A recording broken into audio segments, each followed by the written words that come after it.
Everyone. Class 8th के students NCERT का जो सेकंड चैप्टर है हिस्ट्री में वो हम पढ़ने जा रहे हैं।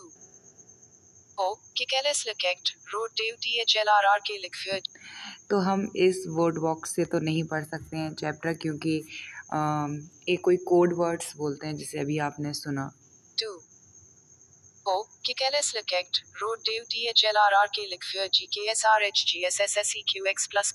तो इसको मुझे खुद ही पढ़ना पड़ेगा और आपको पढ़ाना पड़ेगा। तो आइए पढ़ते हैं, बहुत ही मज़ा आएगा इस चैप्टर को पढ़ने में। व्यापार से साम्राज्य तक कंपनी की सत्ता स्थापित होती है।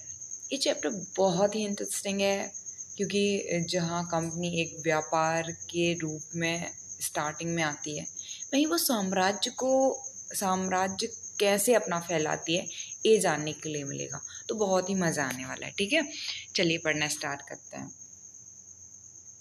मुगल बादशाहों में औरंगजेब आखिरी शक्तिशाली बादशाह थे। उन्होंने वर्तमान भारत के एक बहुत बड़े हिस्से पर नियंत्रण स्थापित कर लिया था। 1707 में उनकी मृत्यु के बाद बहुत सारे मुगल सूबेदार और बड़े बड़े जमींदार अपनी ताकत दिखाने लगे थे। उन्होंने अपनी क्षेत्रीय रियासतें कायम कर ली थी। जैसे जैसे विभिन्न भागों में ताकतवर क्षेत्रीय रियासतें सामने आने लगीं, दिल्ली अधिक दिनों तक प्रभावी केंद्र के रूप में नहीं रह सकी। 18वीं सदी के उत्तरार्ध तक राजनीतिक क्षेत्र पर अंग्रेजों के रूप में एक नई ताकत उभरने लगी थी। क्या आप जानते हैं कि अंग्रेज पहले एक छोटी सी व्यापारिक कंपनी के रूप में भारत आए थे और यहाँ के इलाकों पर कब्जे में उनकी ज़्यादा दिलचस्पी नहीं थी। तो फिर ऐसा कैसे हुआ कि एक दिन वे इस विशाल साम्राज्य के स्वामी बन बैठे। इस अध्याय में आप देखेंगे कि यह कैसे हुआ। ये तो जानने में आपको भी इंटरेस्ट होगा। और ये आप एक डायग्राम देख रहे हो, एक चित्र देख रहे हो, और इसी चित्र को बगल में एक्सप्लेन किया गया है, जिसमें लिखा है चित्र 1, कैप्टन हडसन द्वारा बहादुर शाह जफर और उनके बेटों की गिरफ्तारी। औरंगजेब के बाद कोई मुगल बादशाह इतना ताकतवर तो नहीं हुआ, लेकिन एक प्रतीक के रूप में मुगल बादशाहों का महत्व बना हुआ था। जब 1857 में ब्रिटिश शासन के विरुद्ध भारी विद्रोह शुरू हो गया, तो विद्रोहियों ने मुगल बादशाह बहादुर शाह जफर को ही अपना नेता मान लिया। जब विद्रोह कुचल दिया गया, तो कंपनी ने बहादुर शाह जफर को देश छोड़ने के लिए मजबूर कर दिया और उनके बेटों को जफर के सामने ही मार डाला।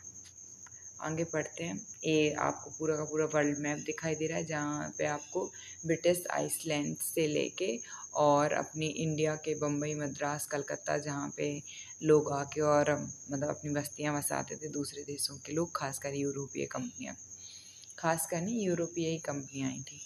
तो पढ़ लेते हैं। ये तो अभी बात चल रही है कि इंडिया में क्या हो रहा था। अब हमें देखना है कि ब्रिटेन में ऐसा क्या हुआ कि वहाँ के लोग यहाँ आए। पूर्व में ईस्ट इंडिया कंपनी का आना।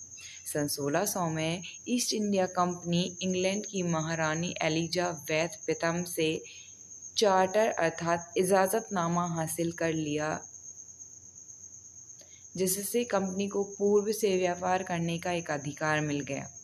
इस इजाज़तनामे का मतलब यह था कि इंग्लैंड की कोई और व्यापारिक कंपनी इस इलाके में ईस्ट इंडिया कंपनी से होड़ नहीं कर सकती थी। इस चार्टर के सहारे कंपनी समुद्र पार जाकर नए इलाकों को खंगाल सकती, वहाँ से सस्ती कीमतों पर चीज़ें खरीद कर उन्हें यूरोप में ऊंची कीमतों पर बेच सकती थी। कंपनी को दूसरी अंग्रेज व्यापारिक कंपनियों से प्रतिस्पर्धा का कोई भय नहीं था। उस जमाने में वाणिज्यिक कंपनियां मोटे तौर पर प्रतिस्पर्धा से बचकर ही मुनाफा कमा सकती थी।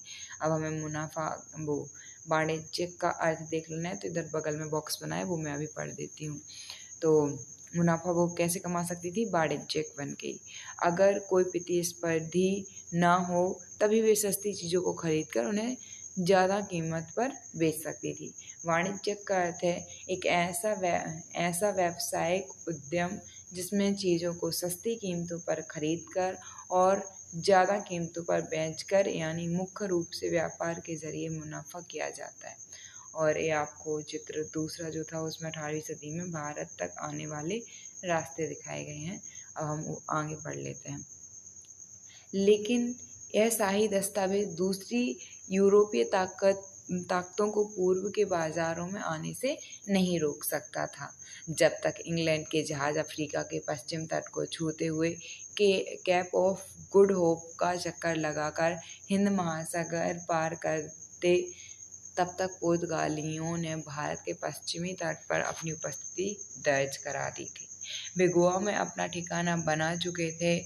पुर्तगाल के खोजी यात्री वास्को डी गामा ने ही 1498 में पहली बार भारत तक पहुंचने के इस समुद्री मार्ग का पता लगाया था। 17वीं शताब्दी की शुरुआत तक डच भी हिंद महासागर में व्यापार की संभावनाएं तलाशने लगे थे। कुछ ही समय बाद फ्रांसीसी व्यापारी भी सामने आ गए।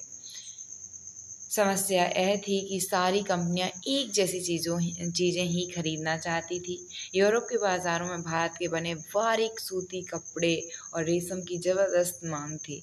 इनके अलावा काली मिर्च, लौंग, इलायची और दालचीनी की भी ज़बरदस्त मांग थी, जिसे हम मसाले की मांग कह सकते हैं।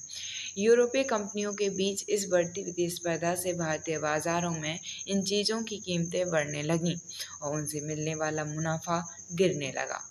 अब इन व्यापारिक कंपनियों के फलने फूलने का यही एक रास्ता था कि वे अपनी प्रतिस्पर्धी कंपनियों को खत्म कर दें।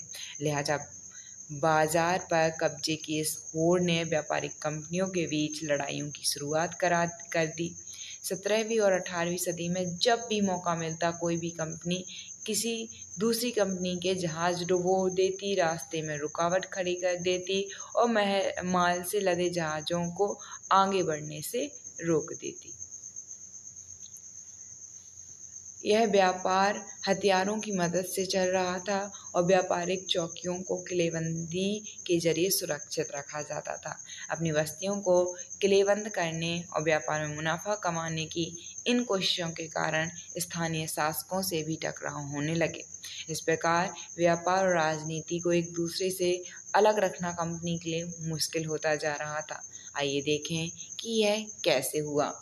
ईस्ट इंडिया कंपनी बंगाल में व्यापार शुरू करती है। ठीक है। पहली इंग्लिश फैक्ट्री 1651 में हुगली नदी के किनारे शुरू हुई। कंपनी के व्यापारी यहीं से अपना काम चलाते थे। इन व्यापारियों को उस जमाने में फैक्टर कहा जाता था। इस फैक्ट्री में वेयरहाउस था, जहां निर्यात होने वाली चीज़ों को जमा किया जाता था।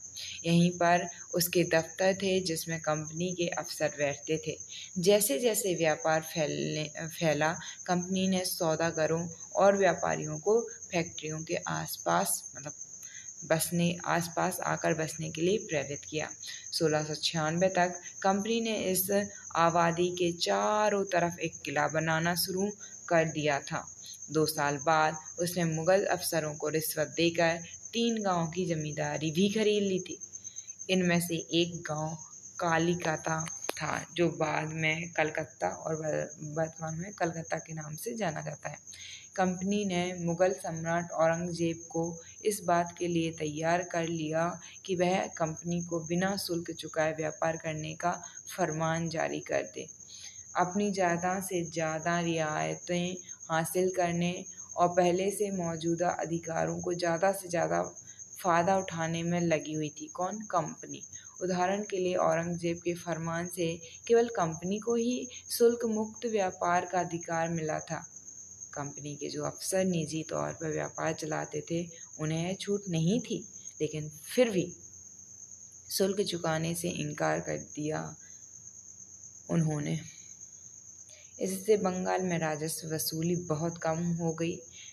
ऐसे में भला बंगाल के नवाब मुर्शिद कुली खान विरोध क्यों ना करते, और जैसे ही वो विरोध करेंगे तो इन्हें प्रॉब्लम हो जाएगी। फरमान का मतलब होता है एक शाही आदेश।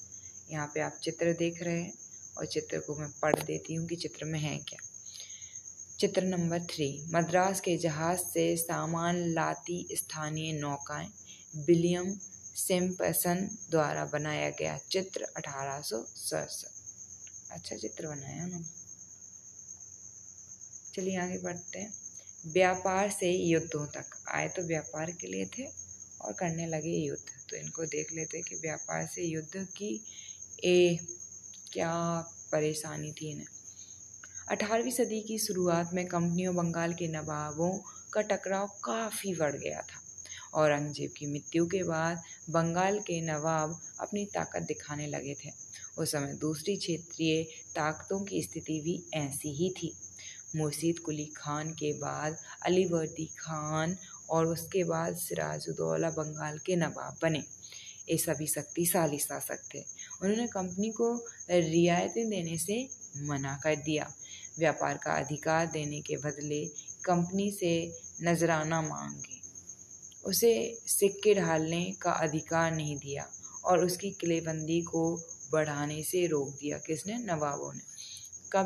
कंपनी पर धोखाधड़ी का आरोप लगाते हुए उन्होंने दलील दी कि उसकी वजह से बंगाल सरकार की वसूली कम होती जा रही है और नवाबों की ताकत कमज़ोर पड़ रही है।